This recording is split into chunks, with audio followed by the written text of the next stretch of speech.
Again. Well, you know what happened? Okay, and steps over here. Steps over here, so we should go this way.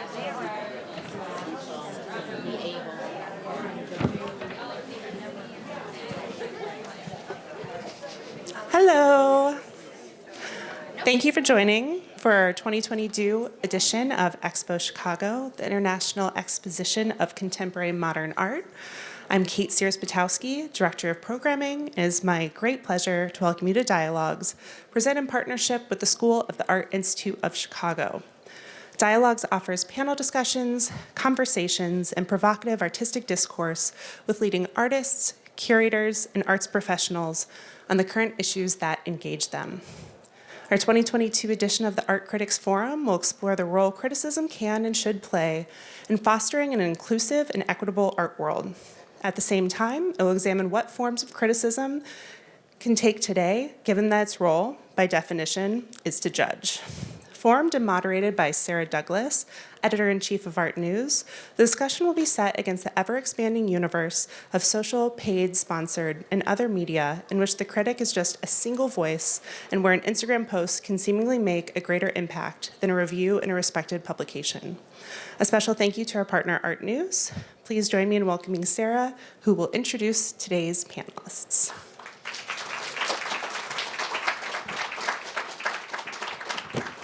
And then we have a microphone. Okay. Hi, everyone. So I just wanted to start by saying I feel like I don't really need to do a preamble because it was sort of just done for me, but I would have added to the Instagram posting an auction record because it seems like the market has become much more important in terms of an artist's process of endorsement than what we do here, and that's been an ongoing process for the past several decades. So, in fact, I don't want to linger too much on, how art criticism has been devalued, because we all know it has been. Actually, some of you may not know, but so I'll do a quick history. So in 1950s, 60s, there were people like Clement Greenberg, Harold Rosenberg. They made artists, and over time, and it kind of tracks with the birth and sort of growth to maturity of the market for contemporary artists. So you can look back to things like when Jasper Johns, Arnie Glimcher at Pace Gallery sold a Jasper Johns to the Whitney for $1 million and made the front page of the Times. Now $1 million is like, whatever, but that's, adjusted for inflation, however much that would be. And, Johns is alive, and that was very unusual. And you had things like the Skull Sale, where you had living artists coming up for sale. And gradually, we're at the point now where I know of artists, I'm sure you guys do too, who sort of play their own markets, right? Like they bring their own work to auction. That creates visibility and a price record. And as someone once said to me at a dinner of an artist who went to a mega gallery, which we could spend a lot of time on mega galleries, they said that we were at this dinner for this artist's first show at a mega gallery, and this collector said, oh yeah, they're gonna raise his prices, X amount. And I said, wow, are people like still gonna buy it? And he's like, more people are gonna buy it now because they raised the price, because people will see it as more valuable. So that in fact is like the most important word of the day when you talk about art criticism and its condition today is value, right? The market is one measure of value, but an artwork's contribution to our understanding of things, whether that's visual art, music, dance, poetry, that goes to the realm of criticism, and it is up to critics to interpret and present that value and shine a light on it. So I won't go on and on about this, but I do want to say one more thing, which is that this art fair, which is a place of commerce and which is obviously the market is implicated in that. People are selling art here. However, Tony Carmen, who runs this fair, has made a point of always having a panel about art criticism, because I think he's one of those people who understand that art writing and criticism is important to the art ecosystem, both in a local sense and we have a Chicago writer here, and in the wider sort of, the global art market, whatever you would call it, the movable feast that is the art world. So with that, I want to turn to our speakers, and I actually am not going to take a whole lot of time introducing them because I hate long introductions. So I will actually leave it to them when I turn to them with the first question to tell you a little bit about themselves and who they write for and their evolution, as a writer and critic. So beginning to my immediate left, Britt Julious, who writes, I think, primarily about music, but also has written about visual art and other art forms. She is here in Chicago, and we talked about, how, in fact, during the pandemic, your writing became, in a way, more anchored in the local culture here. Jillian Steinhauer, who I've known for years because we once worked at the same crazy company. And she has written for a wide variety of publications. She writes, you may see her byline frequently in the New York Times, where she's a regular art critic, reviewer, but she writes for other places like The Nation and many other venues. And Max Lakin, who is a great critic, is a freelancer. I think your webpage is very funny. Anyhow, he sort of does, and New York, and lives there still. Anyhow, I suggest you check out all of these folks' web presences. He has written for Vanity Fair, a lot for Art Forum, and other publications. So I am going to, in our kind of pre-discussion for this panel, I said what I'd really like to hear from these folks is really focused on the past couple of years, right? So if you think back, this art fair hasn't taken place since, I think, September 2019. That was the last Expo Chicago. And we all know what happened between then and now, whether it's the pandemic or various social justice issues that have come up. And what I would like to know from these writers is, first of all, going into that time and, still now, what is your approach to criticism? How would you characterize your perspective? What is it, you're trying to do with your writing? And then how has this period affected that? How has it changed your priorities and what you're writing about? How has it changed where you're writing? How has it changed, one thing I find fascinating is, here we are talking about people who write about whether it's a performance or an art exhibition who were sort of starved of material for 2 years unless they were looking online, and that's not an experience of art. So unless it's a digital artwork or an NFT, whatever that is. So I'm going to turn first to you, Britt, and if you could start just by talking about your experience as a critic, and then we'll move on to the next question. Okay. Yeah. So my name is Britt Julious. I'm based here in Chicago.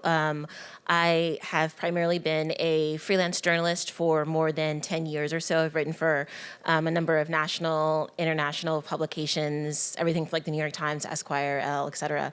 But primarily, I write for the Chicago Tribune. I am the Tribune's music critic and nightlife critic, and I have been doing that for almost 8 years now. And so for me, with the pandemic, how that kind of changed the scope of the work that I do is that prior to the pandemic, I had just received a promotion at the Tribune where I had been the junior music critic, and I was going to essentially be the senior music critic because the Tribune's longtime critic, Greg Kot, had stepped down. And his role really involved criticism that wasn't just local. It was national and international. It was criticism in relation to, concerts, large music events, just sort of the state of music in general. And so that was going to be the scope of what I would be doing for the Tribune, which was work that I had been doing on a freelance capacity for a number of different places for years. However, literally, I think I got that kind of promotion. It was sort of official, right in the beginning of March. And then 2 weeks later, my editor was like, actually, no. And, the reason why he had said that was because there was no more going out. There were no more concerts, right? There were no more tours that were happening. Albums were being put on hold, and we didn't really know when they would actually come out. So that very much changed the scope of what I would be doing. And I had to essentially go from being more of a critic to being sort of a critic and a reporter. And so I was, really focused on what is actually happening here in Chicago as it relates to music. I really expanded the scope of what I was doing, but I also felt that it was very much in line with some of the kind of morals and ethics of my own writing practice, which is always to highlight the marginalized, the disenfranchised, and people from populations that are typically ignored, especially, the Black and brown communities in Chicago. So it really expanded the amount of work I did and how I looked at things. And so it wasn't just, reviewing an album, reviewing an EP, talking about a concert or a trend that was happening in music. It was looking at, unions that were forming that were related to the music industry. It was examining how different venues and different performers and collectives were responding to the racial uprisings that were happening in the summer of 2020 or ongoing discussions that had been happening regarding, sexual assault and violence as it related to the music community. So it really sort of turned me from just being a traditional music critic to being kind of a music cultural reporter. And I think that very much then began to inform the type of criticism that I started to do again, as things began to open up in the pandemic and music was being released again and concerts were happening again and things like that. The other thing that really happened for me as well is that as a junior critic, I was really tasked with being a local reporter. So I was writing about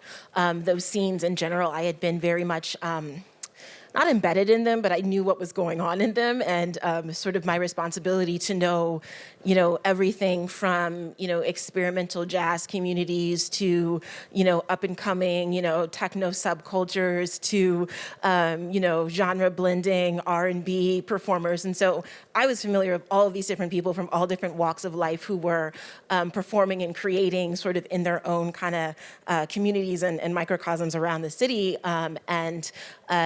My editor at the time, he had asked me to lean in even more into doing that kind of local reporting because they had sort of realized at the paper that the world itself was scary and terrifying, and people were finding comfort in learning more about the city itself and the people itself in the city, right? So they're like, our local stories are doing real great, and they're like, people aren't coming to us really to like see what's the latest on COVID because they know what's the latest on COVID, right? Everyone's freaked out, everyone's doom scrolling, but they want to hear about, a street performer and how he is like pivoting his work, from being on the street and there's no one there. Like, how do you make money? What do you do for that? They want to know about, what are the new and inventive ways that musicians are getting their music out there to people online, and, what does that say about the relationship between the performer and the audience and things like that. And so it was really successful. I mean, I was certain, I was like, they're going to get rid of me. There's no music, right? So I had to be really inventive and say, what does this say about music? What does this say about the culture? What does this say about resiliency in the city and how people are going to continue to create, even if they know that there's no audience that's out there? And isn't that like kind of the heart of what music should be anyway? So. Yeah, I want to just, before we move on to Jillian, just ask you a couple of questions. First of all, it's interesting to hear what you're talking about, in part because at a talk here yesterday between Melanie Gurlis, who writes about the art market for the FT, and Tony Carmen, the director of this fair, I think Melanie alluded to this idea of hyper-localization or deglobalization that's floating around right now.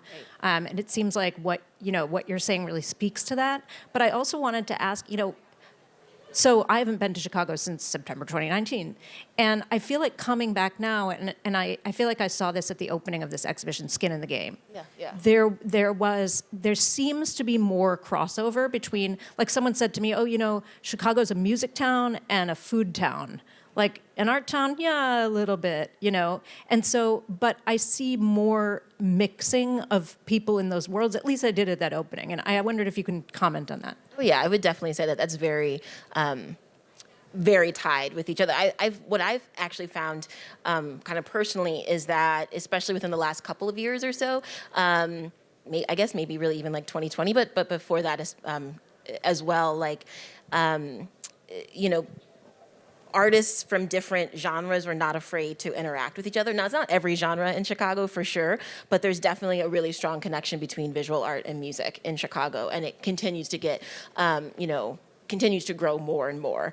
I noticed it especially in the summer of 2020 with like the racial uprisings that were happening in particular. A lot of musicians, they, when I would interview them, they're, my editor at the time, he had asked like, who's creating the protest songs in Chicago? And I was like, okay, which I think was, when we think of like protest movements, we think that there's got to be a song that like kind of unites everyone together. And people had released some songs, but so many of the artists that I talked to, they were like, I'm not even thinking about that, right? They're like, I'm working with like all of these other people who are also creatives, right? But we're not like, that's not what our concern is. Our concern is to build and create this better world, right? And to be on the street and come together and create events. And yeah, all their artistic practices would then come together, right? Where someone might sing, someone might dance, someone might create, a mural or some other sort of piece all at this same event together. But they weren't like, they weren't concerned about like creating the next protest song to like move people. And so I thought that was a really great representation of how these different communities were coming together, and from my experience, they are still together, right? Like that really sort of motivated them to realize, oh, we have the same goals, and unfortunately, in a city like Chicago that is so hyper-segregated, like both racially, but also like across like class and sexuality, all these other areas, like they were breaking those barriers, and like we do so much more and can be so much more powerful with our goals and our ideas when we're together. So. Okay, I'm going to move on to Jillian. So tell us about where you're coming from as a critic, and how the past 2 years have changed that. Okay, both questions at once. Okay, great. I mean, better that way, because then I want to open up the discussion and ask you guys about a lot of things. So, I think of criticism, I approach criticism as basically like a way to think about the world. For me, like anything that exists out in the world also exists in art. So I'm often like asking social or political or philosophical or formal questions. And like criticism is my way of just like thinking through what it means to live in the world. And I find that like artists are asking those questions, and I'm really drawn to artists who are answering those questions and asking them in really interesting ways. So I think for me, it's kind of just like it's a way to live, honestly. It's a way to just like think through the problems of life and the world. It sounds kind of cheesy, but I think that is really how I approach it. So I've been coming at it that way for a long time. I used to be an editor at the art publication Hyperallergic, which if you know Hyperallergic, you know that they focus a lot on social and political issues. I've been a freelancer for 4.5 years, and I have carried that over, but sort of shifted my approach, slowed down, and I'm writing for general interest publications now, so it's like a very different audience than when I was writing for Hyperallergic. And the pandemic, I mean, if we're being real, it's been a trip. It's been a weird 2 years for me in my head. In the beginning, everything shut down. So I'm in New York, and it was scary and like intense. There were sirens all the time, and everything closed. And I'm being totally honest, in the beginning it was nice for a while, because being a freelancer is really complicated and hard. Like I'll spend days seeing shows. I don't get paid for those days of work. I get underpaid for everything I do, basically. So when everything shut down, I had this moment of like, well, I can't go see anything. I guess I will like sleep for a minute. I was super worried about income, but I was also like, wow, I don't have to go see like galleries for 3 days in a row. So at first it was kind of nice. And I also did a similar thing. I've always been a critic and a reporter, but I also found myself doing more reporting in the beginning. I was reporting on like grants for artists. I was reporting on, museum layoffs and things like that. Like basically how artists were coping, because it felt very related to how like freelance writers were coping as well. Then things reopened, or gradually reopened, and that has actually been nice. Like I finally got to a point where I was like, God, I'm so sick of looking at web pages that people call viewing rooms, and I would love to see some flesh and blood art. And it was so nice to go back to like museums and galleries. So that's been really great, actually. And I feel like in some ways I reconnected with like loving going to see shows again. But I will say the hardest thing for me about the last 2 years is like, I have always struggled in my writing with what I think of as like a micro versus macro problem, where art itself, like the work that artists are making, I find like incredibly moving, incredibly thought-provoking. Like it does so much for me. The systems of the art world, I have a lot of issues with, and I have struggled to find ways to cover them. And when the George Floyd uprising happened, when the protests were happening, when the pandemic first happened and museums like were laying off staff and cutting people and people were losing their jobs left and right, while there were millionaires on the boards like of the same institutions, I felt this pull even more where I was like, how do I write honestly about this work that I really care about while also recognizing that it exists within these systems that I find extremely problematic and even more so now.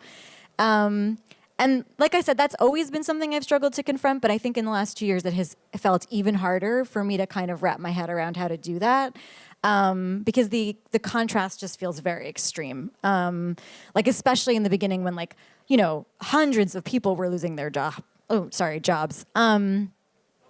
So yeah, I don't know that I have a great answer to that question. I have continued to write criticism. I've done some reporting, less so in the last like year or so, but I'm still kind of figuring out how to approach things. And there are definitely moments where there's a lot going on. There's a pandemic, there's a war, there's climate change. Like, I definitely get overwhelmed, and I have moments where I'm like, does anyone care if I write this review? I hope someone cares, and I hope someone wants to read it. But, those like little mini crises, they do happen. I was talking the other night to an amazing art critic here in Chicago, Lori Waxman, and she said something that I thought was very wise, where she was saying, like, when I'm in front of the art, I'm a believer. And then when I'm not directly in front of it, it can feel a little bit harder to like stay a believer. And that's kind of where I would say the place I've been at recently, of just like wondering what I'm really doing sometimes, but knowing that I want to do it nonetheless, and that the artists are still making work, and I want to show up for them because I do believe in the work. And so, I don't know, just kind of working it all out. Yeah, it's interesting when you say that, because the online viewing rooms, it really is such an abstraction. You're not looking at the art, you're looking at something else. And one thing that I really hadn't thought about when I was looking at a million online reviewing rooms and reviewing them, which started happening and is so... Oh, yeah, I had to do it. Yeah, no, because I write gallery picks for the Times, and we were like, I guess we review online viewing rooms now. But what I had kind of not realized until I went back into a gallery was like, oh, scale, right? Like not just presence, but scale. Like actually, how big is this painting? I have no idea. Like I can read the dimensions, but I'm not going to then like take a tape measure and like next to my computer. And so when you're standing in front of a work, I mean, you would just have such a different relationship to it, the materiality. Actually, that's so true, Jillian. And it reminds me of when I was in college in the 90s, I worked for Jack Shainman. And someone came in and they're like, oh, we need to photograph this canopticar for this like highly theoretical book by Mika Ball, okay? And they're like, and they come in, the photographer's there, and all of a sudden they're like, wait, we need something for scale. And and they were like, oh, how about you? Random gallery working. And I still have that book. Like I got the book because it's so funny. There's a little Post-it note, and I showed my 7-year-old daughter. It's like, I'm famous. I'm in this obscure theoretical art history. Anyhow. So, but let me ask you one follow-up question, which is, and maybe this is hard to answer, but do you feel more comfortable writing in a place like The Nation, where the assumed audience has a similar politics to yours, or do you appreciate the challenge of writing for the Times? And we could go on and on and on about the problems and actually really interesting issues with the Times and how they approach things. Totally. That's a great question. I actually, for me, that's a great question, but it's funny because I often don't think about it in terms of politics. I think about it in terms of how much knowledge my audience has about art. So like it was a big transition to move from hyperallergic, where there was like an assumed audience and they knew I could sort of assume a baseline of knowledge, to writing for a place like the Times or the Nation, where the Times covers art a lot, but you can't assume. Like I have cousins, like I have some cousins who subscribe to the Times, and like one will like leave me. He left me a voicemail once early on, being like, "I don't understand what feminist art is, but I really like seeing your name in the paper." I was like, "I am writing for this cousin," So I actually, it's been a really interesting shift, and there are moments where I get kind of frustrated because I'm like, man, I spend half of my space explaining, right? Like there's a lot more explaining you have to do when you have a general audience.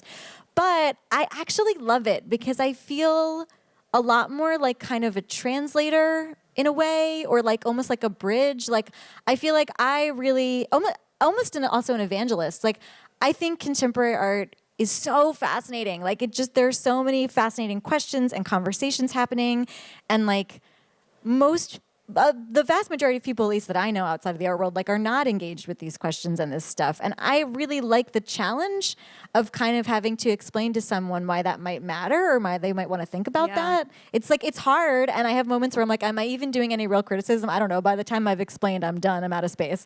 But it's fun. It's like a nice challenge every time. It's like, okay, how do I explain this in a new way, and in a way that might get people to care, so that maybe they read the first paragraph and they don't really read about art, but then they're hooked and they want to keep reading, Well, we could go on and on about the problem of limited real estate, right? Because I'm now additionally responsible for Art in America magazine, where, I top edit reviews, and I'm kind of like, all we did was describe, and can we make the description work a little harder to create? But you're also reminding me of a talk I heard Roberta Smith give once, and I'll never forget this. Someone said, do you feel you need to explain who an artist is? And she said, and I think she used Morris Lewis as the example, like for some reason. She's like, you know what? No. It's incumbent upon you to look up who Morris Lewis is if you're so inclined. But if you're reading me, I'm going to assume you know who Morris Lewis is. And I thought that was interesting. That is really interesting. And I will say, as a writer at the Times, not all of us get treated like Roberta Smith, and we are often told that we must explain. So now we're I used to write my little reviews and not add a lot of explanation, because I only have 250 words, and I would get edits that were like, who is this person? So I have to explain. Yeah, I mean, the next time you go to an exhibition, see if you can even describe it in less than 250 words. It's a real challenge. So moving on to Max. So I would love to hear your perspective on criticism and what the past 2 years have been like. Okay. So I am totally freelance. I've always been freelance. I've never had a staff job. So the past 2 years have been much like the past 5 years before that, and that I have kind of this extreme luxury to pick and choose what I write about based on if it interests me, and I don't mean if it's my taste. I mean if I feel like it provokes me enough to write about it, or if it pisses me off enough to write about it. And I think, as I grew up in New York, I kind of have a soft spot for art about the city, but also as a freelancer, I can safely assume that like the big museum exhibitions and the blue chip galleries is going to a staff critic, which frees up kind of the smaller and weirder stuff, which is often more interesting anyway. So I'm drawn to New York art, kind of graffiti writers in the '80s, and what the artist Futura calls the subway school, which, if you've been paying attention in the last 2 years, has gotten a lot of attention now. Representation for artists like Futura and Ramel Z, who were kind of, toiled in obscurity in like Queens, for 30 years, and now have these massive shows. So that kind of thing. The pandemic, I think, for me, didn't change my approach so much as it put into kind of high relief what a lot of people suspected, which is there's a lot of inequality in the art world, and a lot of bullshit. I'm thinking of NFTs, which are a pyramid scheme. Sorry if you didn't know that. And to be fair, I was wrong. I thought that would go bust really quickly, and So did I. it's still here. Yeah, but I think it's also useful to look at something like that as kind of a wealth extraction and a wealth. It's like who's involved in that. Well, Jeff Koons. Jeff Koons is sending art to Setting Press release. Yeah, what do you yesterday? think? Yeah, oh my God, the human condition, the enlightenment of the humanity or something. Something into space. It's really bleak. It's really bleak. But If you didn't get that just from that, Jeff Koons has created NFTs and he's sending something in some form to the moon, which I don't. Is it As you staying do. there? Yeah. Is it staying on the moon? Did they end? Anyhow, I don't know. Follow-up story.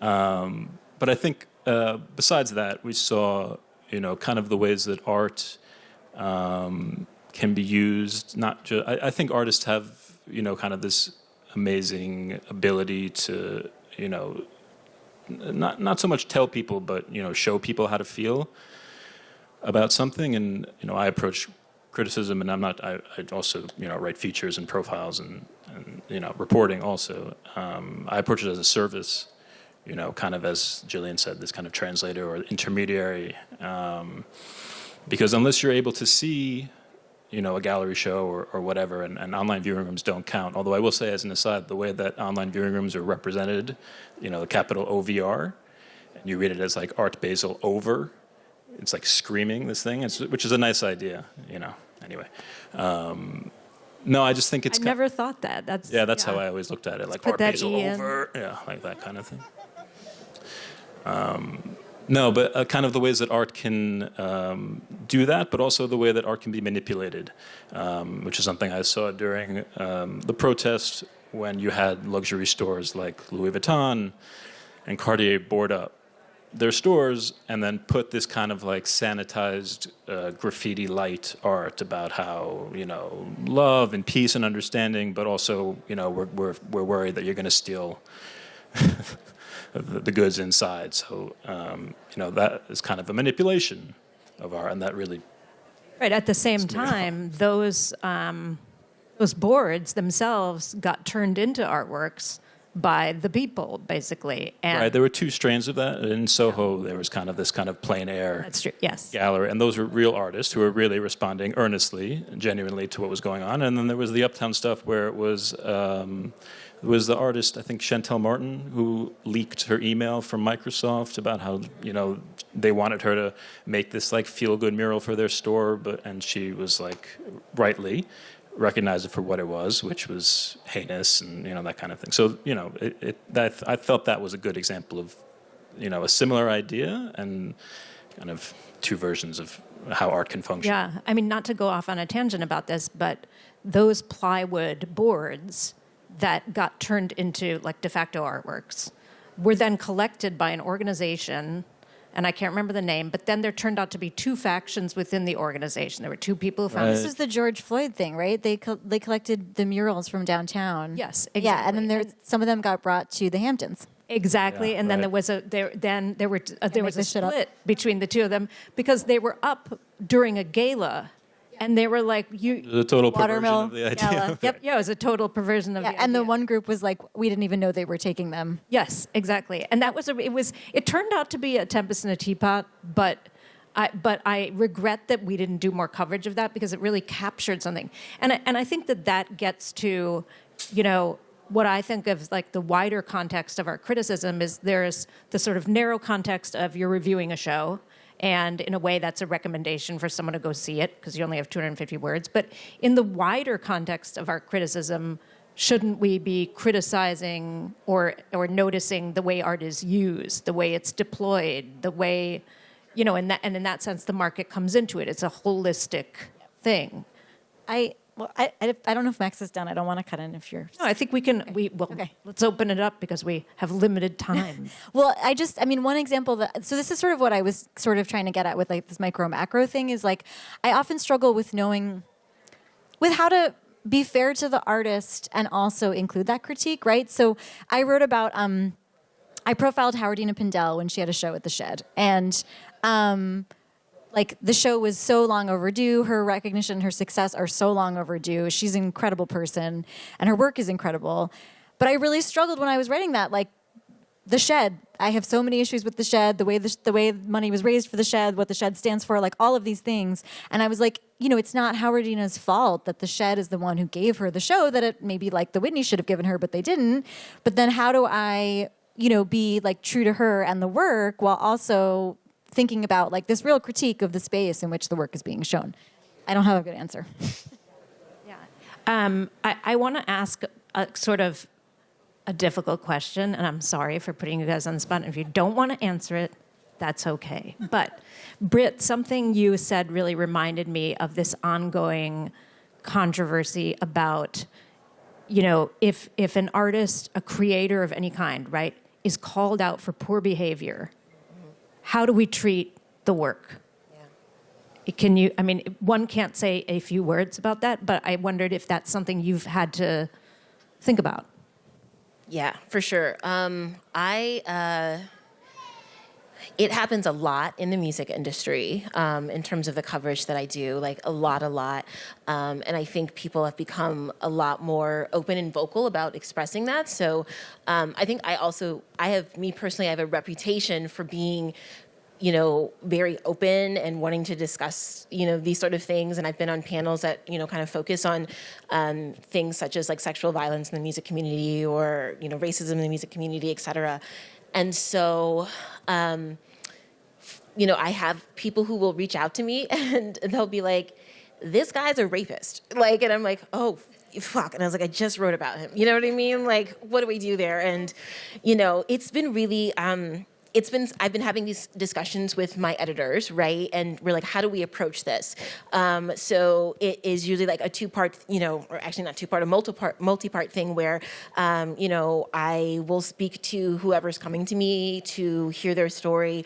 Oftentimes if something's been published in a paper, we can't pull it back, right? Like it's already there. If it's online, Tribune policy is not necessarily to remove a story, right? Because it was never remove a story, right? So it was a form of criticism that didn't have anything to do with the person's actions and problems and things like that. Sometimes we'll update a story, so we'll do a couple of follow-up stories, in relation to that specific person, and so that's kind of when like the reporter side of me kind of turns on, and so we turn it into. A different angle in that sense. Sometimes we'll just, if it was like a review, we might go back and sort of add like a couple of paragraphs of context and kind of link out. But I would say it really varies from person to person. More often than not, I usually hear about things before I even decide to write about a person or a musician. And so, for me personally, I have no problem just sort of being like, well, I'm not going to write about that person. Like, I just don't. It becomes a kind of due diligence now, right? Like, yeah. So I'm like, they don't deserve the exposure in my mind. I'm like, they don't deserve the exposure. And there are so many other artists and releases and concerts and events and projects and so that needs to be written about. So it never really, in my mind, I don't feel some kind of way about just being like, well, I'm just not going to cover that person and whatnot. Just for a second, if I can turn to you, Jillian, and put you on the spot. I got in this discussion with my husband the other day, and I was saying, wouldn't it be fascinating to do a podcast about the whole Carl Andre Anna Mendieta episode? That would be fascinating. I would listen. And talk about not just...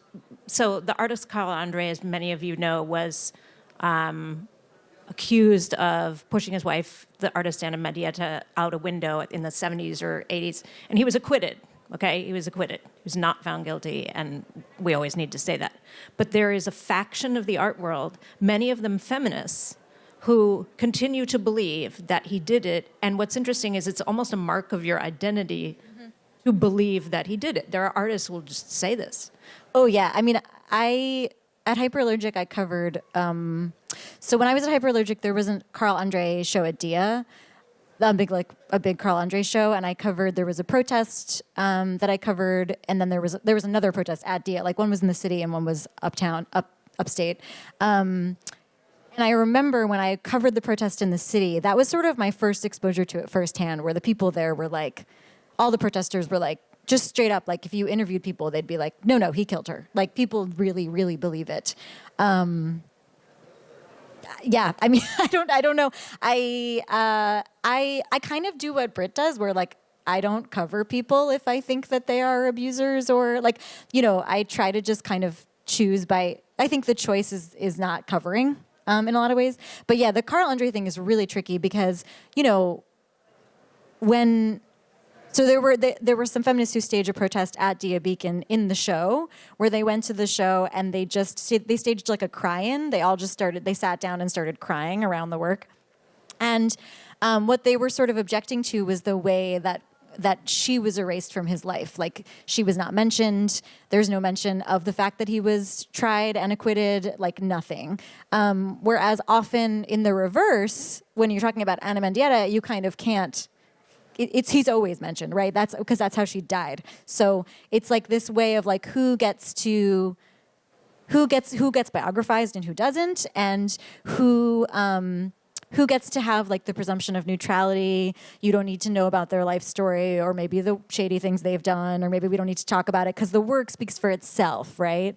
Versus often feminist, like second wave feminist artists like Ana Mendieta made a lot of work that was like very personal. Personal is political, right? So then of course their life story comes into it, so they don't get that benefit of the doubt of like the work speaks for itself. Yeah. I just thought of something. You know how they should express their anger to Carl Andres by walking on his work? I know, totally. Just walk on it. Max, now I'm going to put you on the spot because you mentioned the idea of certain kinds of writing coming out of anger or disappointment, whether it's with the system or... So I wanted to ask you about the negative review. And that goes to the question of limited real estate. Like, when is it worth it to run a negative review? And I'll just tell you, one of my favorite, probably everyone's favorite negative reviews was Roberta Smith, Adele Abdesamed at David Zwirner, an absolute just destruction. She just tore it. Just ripped it to shreds. And we talked about that, where I was at the Observer at the time, and we talked about that, like, was it worth it to do that? Because if you could have instead given that real estate to a good artist and brought some attention to them. So I just wondered, what is your feeling on when is it worth it to write a negative review? I think it's almost always worth it. It's not worth it. I won't write something negative about, somebody's first show, right? A young artist out of school. It's not worth it. There's no real power structure being abused. If it's a show at Zwirner and somebody stands to make millions and millions of dollars, and the work is really bad or vacant or whatever, right? Then yeah, I think it's not only worth it, but I think it's incumbent upon a critic to say so, because of the kind of dual layer. There's the work, and then there's what's at stake, which is money and power, and the same way that your column inches could go to a more deserving artist, that show could have gone to. That's right. If you think about the square footage, right? So I just, if I can have a couple minutes, I just want to show all of you. I figured I'd save it till the end to give you something to think about. We wanted to have Mary Louise Schumacher here. She wasn't able to make it. She got COVID, unfortunately. But she was a critic. She was the art critic at the Milwaukee Journal-Sentinel for many years. She was laid off a few years ago, and she decided she would. And by the way, the laying off of art critics is something that has been happening around the country. And so she decided she would make a film about a particular art critic who lost her job in Seattle, and in the process of doing that, talked to many art critics about what art criticism's value is, and and I think used this film to try to remind people of that. So I don't know who has the clicker. You guys are you able to play it? I feel like we should say the film is coming out, I think, later this year. Yes, it's coming out later this year. Yeah, so I'm going to play you the trailer. So hopefully we can make that happen. I don't know what this is. I think I might like it. I don't have any explanation why, because it might be really bad. I can't tell. Everyone I talk to on a one-on-one basis is usually very interested in art. They feel alienated from contemporary art, like somehow there's a secret they're not getting yet. The art world is definitely bullshit. I mean, I don't want to imply that all artists are bullshit, but it has a lot of bullshit. But the power invests me. I am still currently employed as a Houston Chronicle art critic.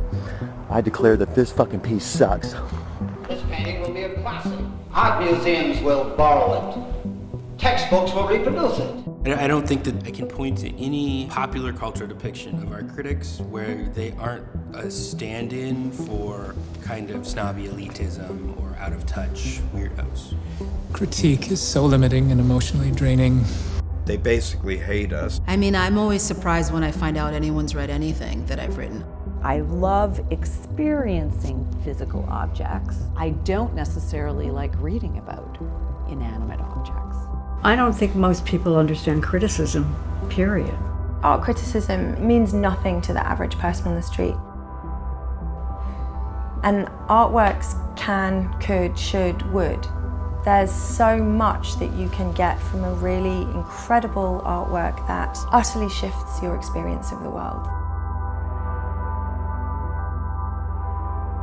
The subtlest stuff is some of the most beautiful, but then you also get not subtle and fireworks, and I mean, you sort of have it all in here.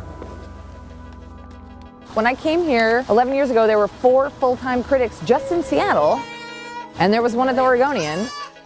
I believe there's now just me, and that means there's now 0. Small and medium-sized newspapers are looking at the possibility of extinction. The downside of mid-sized and small American cities not having arts reported is that they're going to be more marginalized in the conversation. If the whole American discourse about the arts is controlled by 6 people in New York City, that's a limited perspective.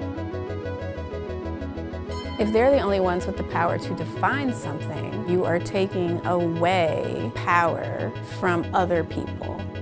I sometimes have these moments where I'm like, am I taking crazy feminist pills? I don't understand why no one is seeing this thing.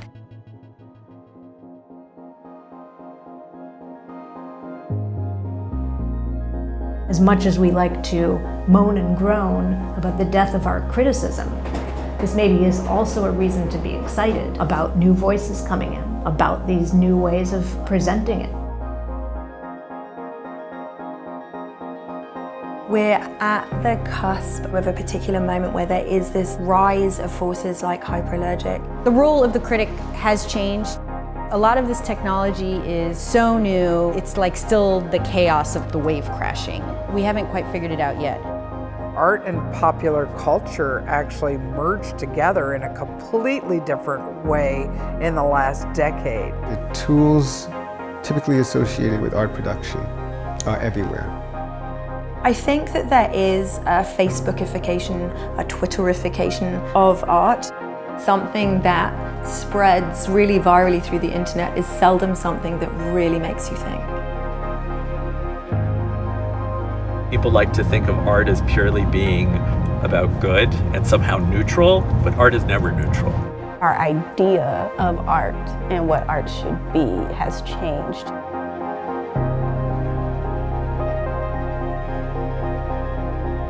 My beat is value. Deep discussion and dialogue and conflict about what we value.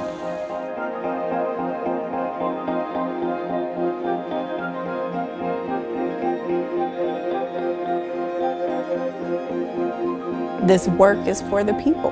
And if it's not for the people, what are we doing?